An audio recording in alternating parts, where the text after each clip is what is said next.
Intermediate విద్యారంగంలో అగ్రగామి మన NSR impulse education institution. IIT JEE అయినా నీట్ అయినా తిరుగులేని విద్యా సంస్థ NSR impulse. Now what we are discussing about the root. When you take the root part, we are trying to differentiate between dicot root and monocot root. Very clearly we discussed dicot root for the last class. Now what we are discussing here is nothing but monocot. So here we find outermost barrel shaped cells is called epidermis. Down to this what we find it's called cortex, and down part is called as stele. So when you take all together any anatomy part, if you take, it includes 3 zones. Suppose if I give you the stem, if you cut it and observe under microscope, again you find 3 zones. Very common zones. What are the common zones you need to remember?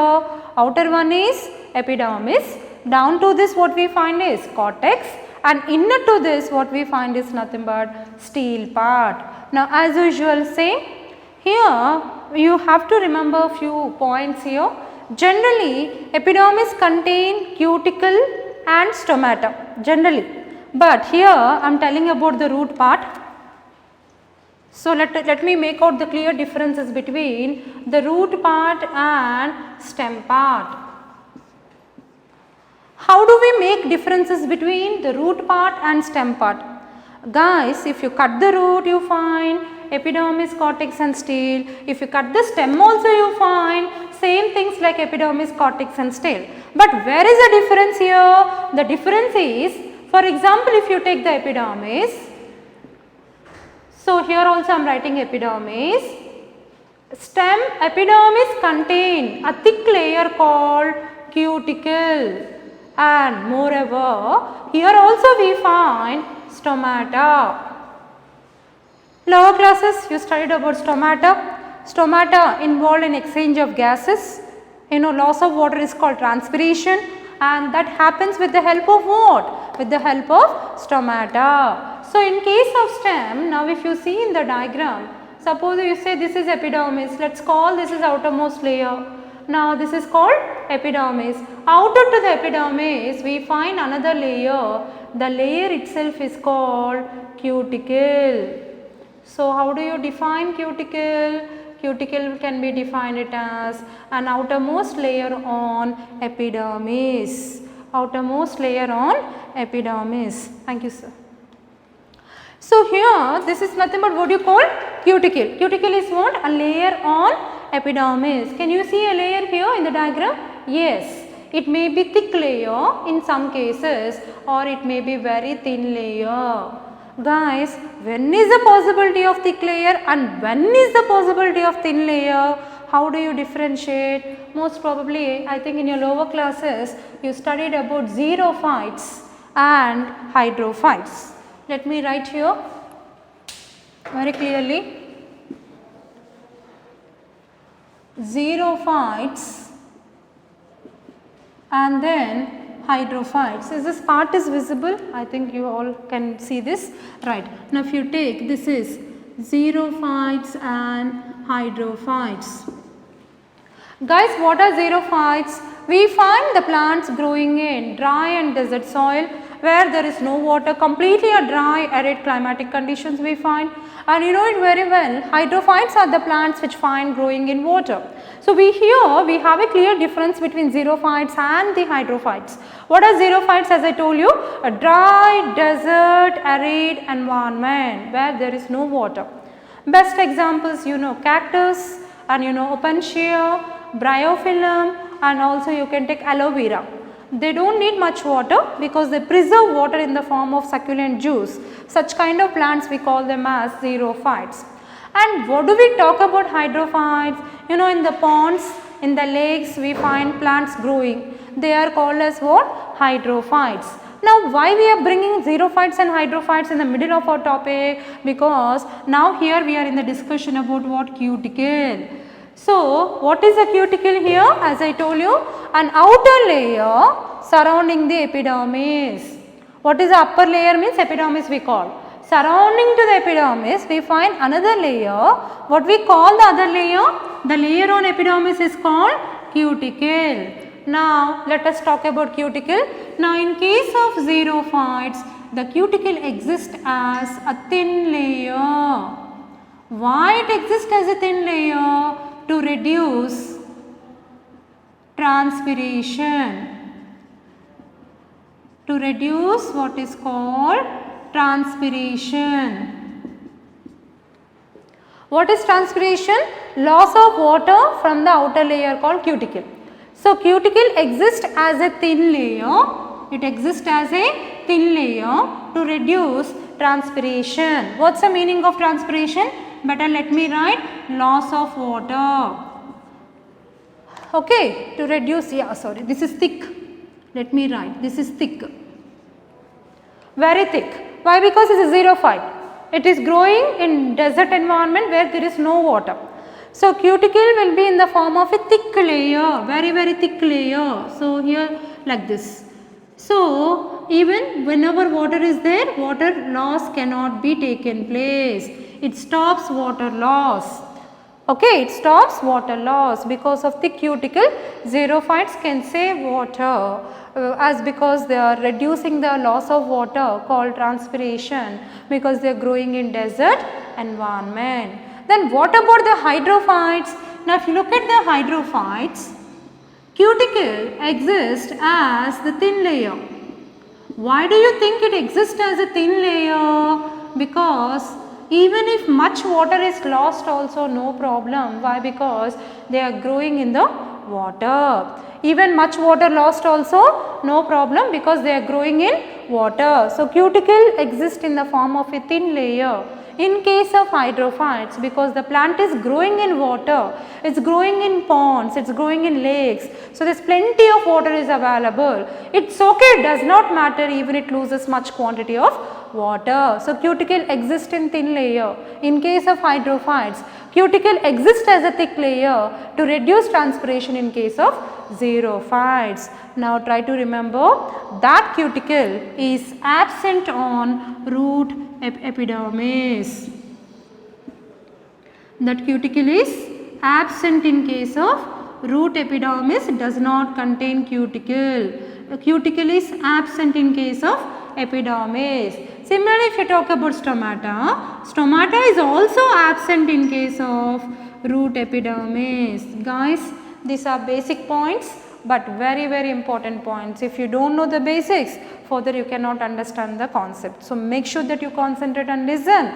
So, here stomata means, since from lower classes you know, epidermis, here and there it contain cells which are called as what? Stomata. You know, the bean shaped cells, we find God cells, right? You know, right? So, these cells have an opening called a pore. So, what are the functions of stomata? The functions of stomata is involved in gaseous exchange of carbon dioxide and oxygen, and also plays an important role in the process called as transpiration, and also plays very important role in the process called as what? Transpiration. So, I am talking about stomata. What are the important functions of stomata? What is stomata? On the epidermis, this is epidermis. This is epidermis. On the epidermis you find cells which meant for opening and closing. They may close sometimes, they may get open sometime. What is the function of this stomata? The stomata function is gaseous exchange and transpiration. What is the transpiration? We all know very well. Here we speak about loss of water. So, where do you find the stomata and cuticle? Stomata and cuticle are present on the stem, but they are absent on the root epidermis. So, guys, if I call you to the lab where microscopes are placed, so I kept the anatomy part of, I did not say whether it is a root or stem. So, I kept epidermis of one cell under one microscope, epidermis of other cell in another microscope. Then I will tell you, you guys has to differentiate which one is a root and which one is a stem. In both microscopes, epidermis is kept. Then how do you differentiate? The first microscope, if it is having a cuticle and stomata, then you have to identify that is a transverse section of a stem, because stem contains cuticle and stomata, or maybe sometimes it may be a leaf also, no problem, but definitely not root. If cuticle and stomata are present on the epidermis, means it may be transverse section of the stem or it may be a transverse section of the leaf, but definitely not a root.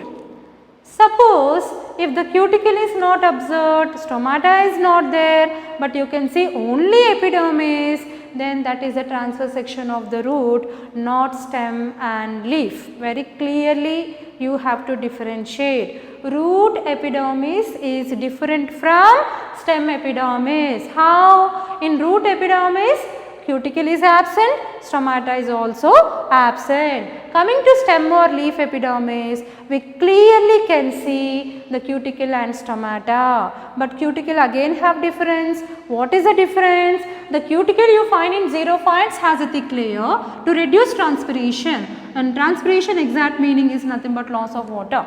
Coming to the cuticle, what you find in case of hydrophytes, it has a thin layer because it has plenty of water. Guys, these are the basics and very important basics which you need to note down in your mind, and whenever the concept comes and these basics need to be questioned in the class, and you need to recollect the basics, and accordingly you have to choose a right option for the given questions. Right, now let us continue further. Now if you take in case of monocot root, uppermost layer just now we discussed is called epidermis.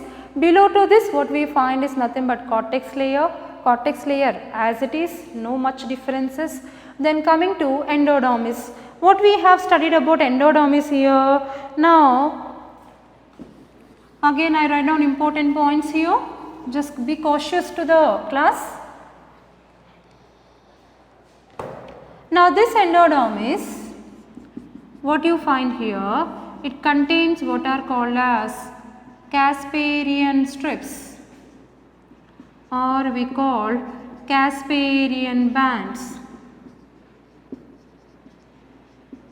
We find Casparian strips, or which are also called as Casparian bands. Same points for monocot root also. Endodermis contain a thick waxy layer due to suberin and lignin depositions. Suberin and lignin depositions, very important. Suberin and lignin depositions, and impermeable to water. Impermeable to water. Okay, same points for endodermis. Endodermis contains, I repeat again here, endodermis contain Casparian strips are called Casparian bands, and this is because they contain thick waxy layer due to depositions of suberin and lignin, impermeable to water. So in monocot root also same endodermis as like dicot root. Then why I am stressing down the point here, why I am repeating the endodermis Casparian strips? If all cells are suberized, then how water movement occurs? So here and there you find some cells without Casparian strips.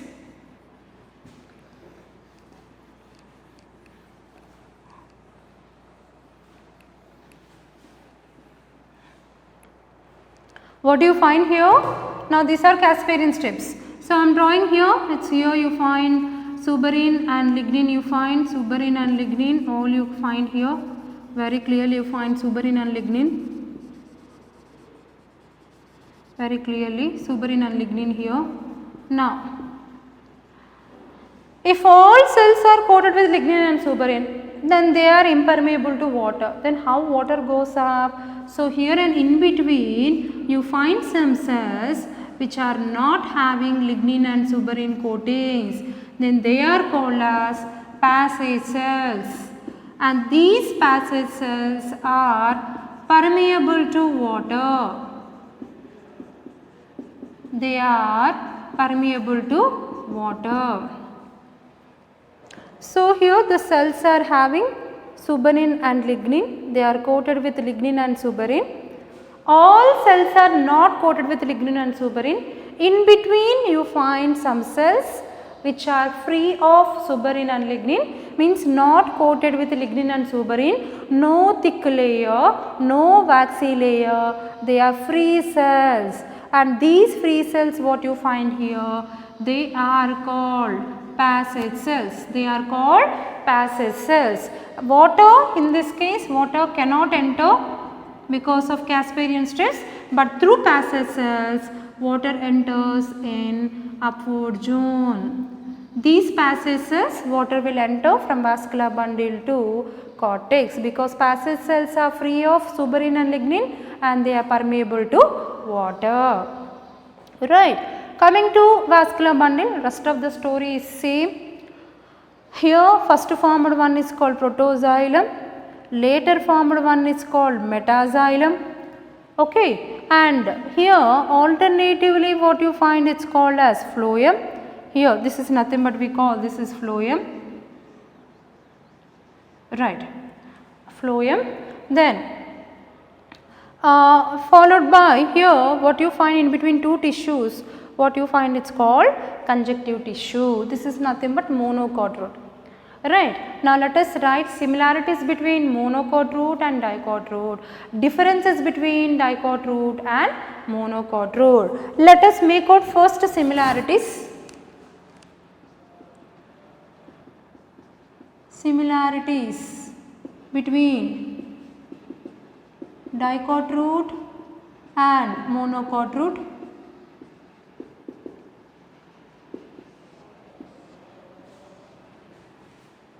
You can make one table having 3 columns, okay, table having 3 columns, but let me give you very clearly then.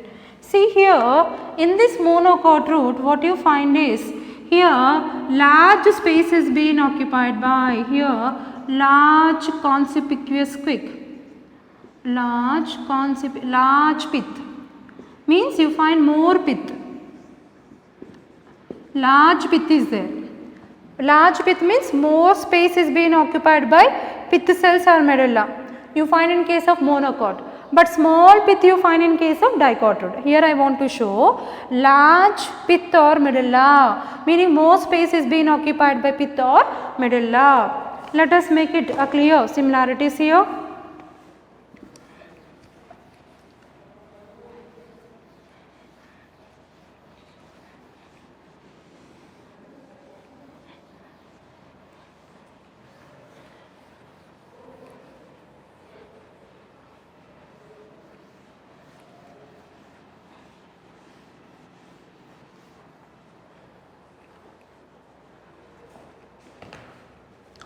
So similarities between dicot and monocot I am drawing here, I am writing here.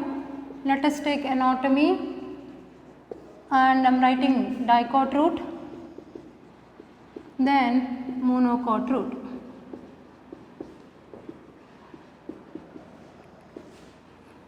What are the similarities? Epidermis, same you find in monocot root as well as in dicot root. Below the epidermis, cortex is same in dicot root and monocot root. Below the cortex, what we find? Stele. Stele includes what? Endodermis and vascular bundles. Endodermis, here itself it contains Casparian strips. Same. Casparian strips or bands are also present in monocot root. Coming to vascular bundles, type is we find radial vascular bundles. Moreover, they are exarch vascular bundles, right? And moreover, we say closed vascular bundles.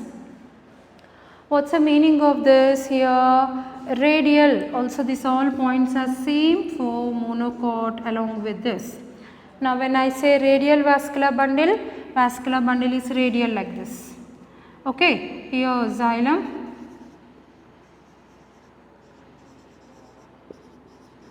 like this, and phloem. This is xylem and phloem.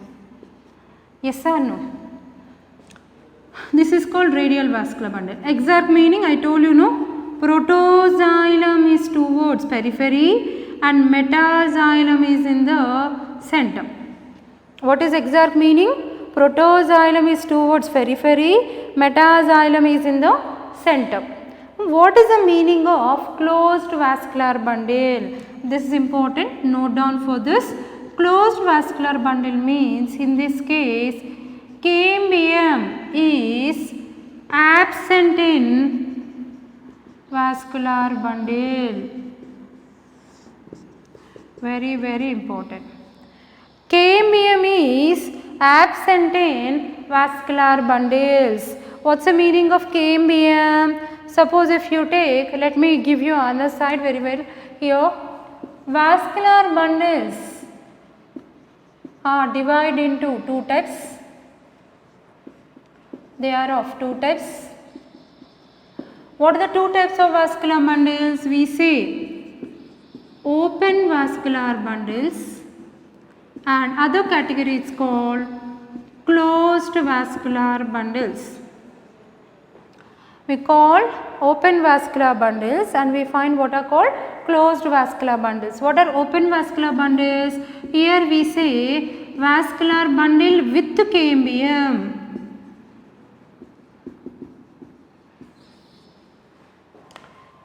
VB means vascular bundle. Vascular bundle with cambium is called open vascular bundle. Now, closed vascular bundle means vascular bundles without cambium. Vascular bundle with cambium, vascular bundles without cambium. What's the meaning of this? Now, suppose if you take this is a vascular bundle. Center you find a narrow band of cells. It's called cambium. Upper side you find phloem and lower side you find xylem. Listen carefully. Now, phloem, upper side cells are called phloem, lower side cells are called xylem. In between xylem and phloem, you find narrow band of parenchymatous cells. What you find? Narrow band of cells itself is called cambium, or itself is called vascular cambium. Okay, so between xylem and phloem, a narrow arrangement of cells are called vascular cambium. What do you call? Vascular cambium. So whenever vascular bundle with vascular cambium, it's called open type of vascular bundle. Then coming to what is closed vascular bundle? A vascular bundle without cambium. Without vascular cambium. Better you write down vascular cambium. Then what is the type of vascular bundle you find? So here you find phloem cells. Here you find phloem cells. And down to this here you find xylem cells. Here you find phloem cells and here you find xylem cells. Here you find xylem cells. So this is xylem cells. You can, to make the difference, I have drawn circular cells are called phloem and this rectangular or different shaped cells are called xylem. In between xylem and phloem, no vascular cambium. No vascular cambium. Can you say any vascular cambium here? No. So here vascular bundle without vascular cambium, simply you can see the arrangement of xylem and phloem. Such type of arrangement is called closed vascular bundle. It's called closed vascular bundle. So you can say vascular bundles without vascular cambium.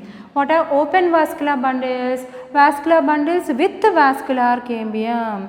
Xylem and phloem with vascular cambium, it's called open vascular bundle. Remember, in case of root what you find is closed vascular bundle. What's the meaning of closed vascular bundle? Cambium is absent in vascular bundle.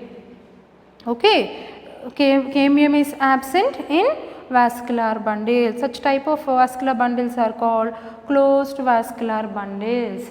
Right. Here also pith is present, there also pith is present. Now, let us make a differences between dicot root and monocot root.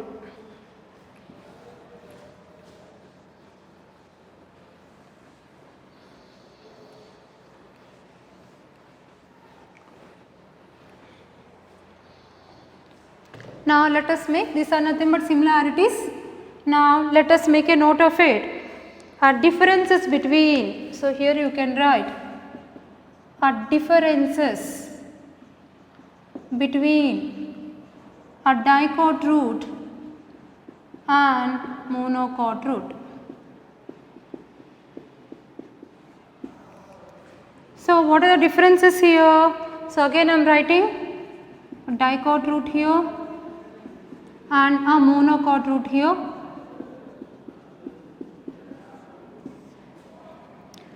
Now, where are the differences? Let me talk about here, I am just taking this as a table. And now, coming to this part here, anatomy. Now, what you can find here? Vascular bundles. In vascular bundles, we talk about a type of xylem. In vascular bundle, what we are speaking? A type of xylem. So, if you take the type of xylem in case of dicot root, it is called tetrarch. Tetrarch meaning 4 xylem strands. How many? 4 xylem strands, very very important. Then coming to monocot, here either you find exarch or you find polyarch. Exarch or we find polyarch.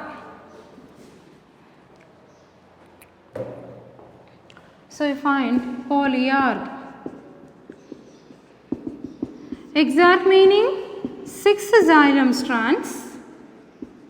X means xylem. Polyarch meaning many xylem strands.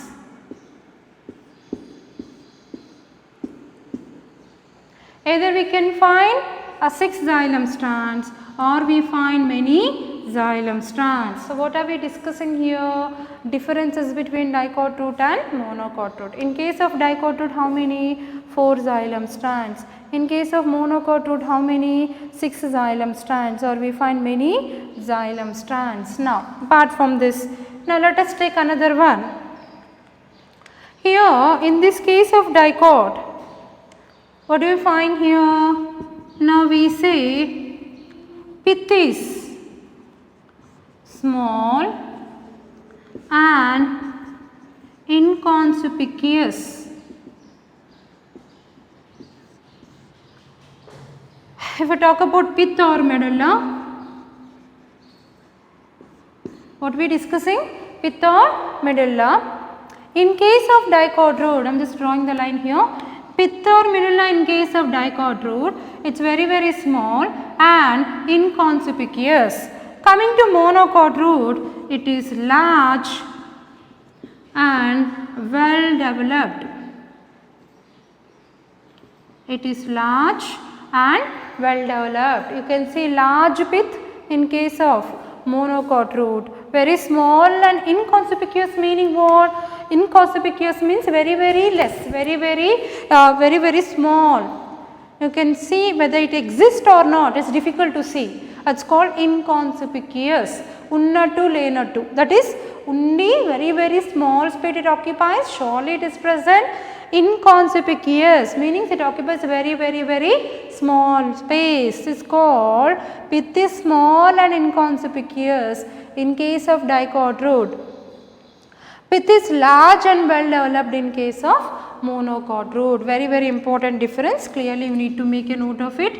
Now then, apart from this, what else you find here? Now in case of this dicot root, let us speak about conjunctive tissue. How conjunctive tissue will make the difference between a monocot root and dicot root here? Conjunctive tissue involved in growth, very important. It's involved in secondary growth, very important. Who is involved in secondary growth in this case? The conjunctive tissue is involved in secondary growth. Then coming to this here, does not involve, or you say here no secondary growth. Better what you can write is no secondary growth. Okay, I hope you got the clear difference. In this case of dicot root, conjunctive tissue is involved in secondary growth, means conjunctive tissue participate in secondary growth, that we will discuss later what is secondary growth. But in this case monocot root, no secondary growth. When you say no secondary growth, meaning what? Conjunctive tissue does not participate in secondary growth. So these are nothing but differences between dicot root and monocot root. These are nothing but similarities between dicot root and monocot root. Now dicot root, we all know it very well in most of the dicot plants. Coming to monocot root, the best example for monocot root is, where do you find monocot root? In case of grasses. Now in case of grasses, what you find? You find a fibrous root system. In case of grasses, what you find? A fibrous root system. Right. So that is the reason why no secondary growth, because primary root is absent. What is fibrous root system in this case? If we say primary root or the main axis is absent, primary root is absent. Yes or no? Right. So best example for monocot root means, monocots means grasses. In grasses, what type of root system? Fibrous root system, primary root is absent. Coming to dicot root, in dicot root if you take, what type of root system is present?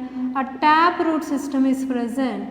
In tap root system, you know, primary root is present. Primary root is present. Got it? Now we can make very clear difference. Right. So let me give you that part very clearly. So if you take, so far what are the differences we study between monocots and dicots? Even let me give you that also very clearly.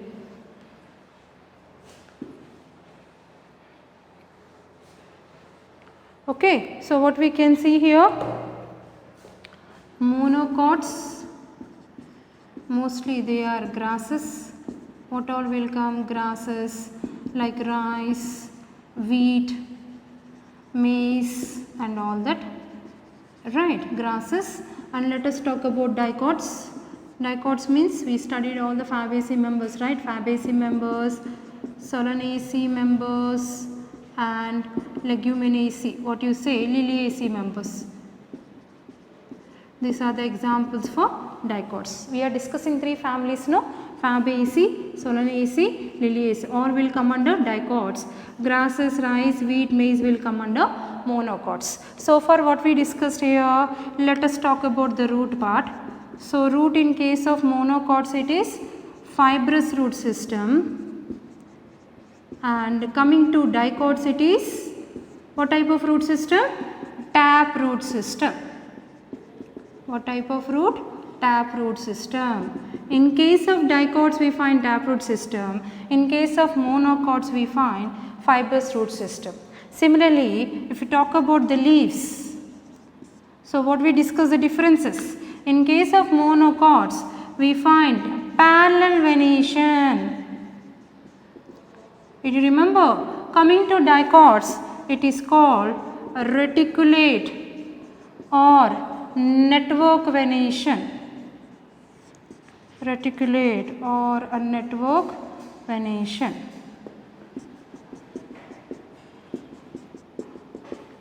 Okay. Now what you can see, you know, we studied fibrous root system is a characteristic of monocots, taproot system is a characteristic of dicots.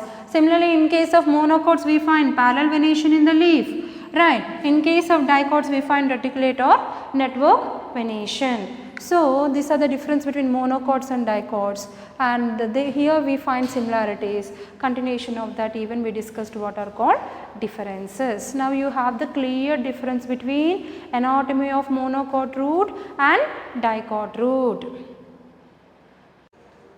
Right. Now, what we discussed here, clear difference between monocots and dicots. Right. Now, coming to table 2. In table 2, let us study about scientific name and the common name.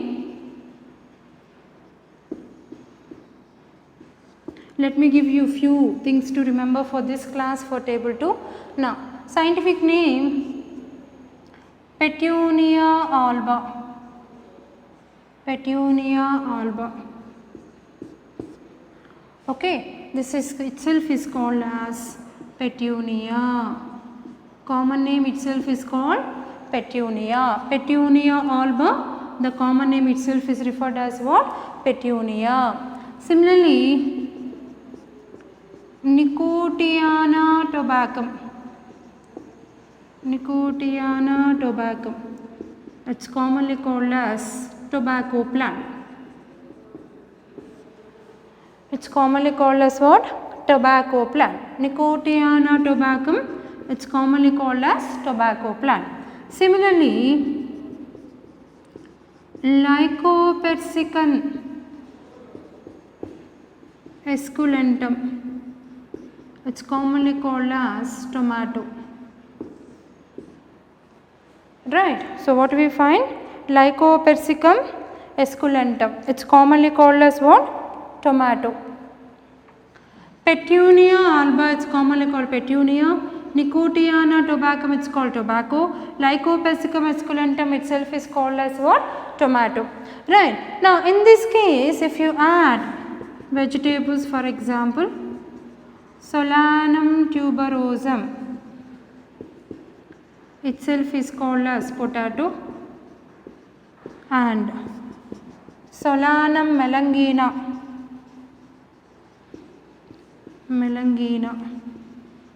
itself is called as brinjal.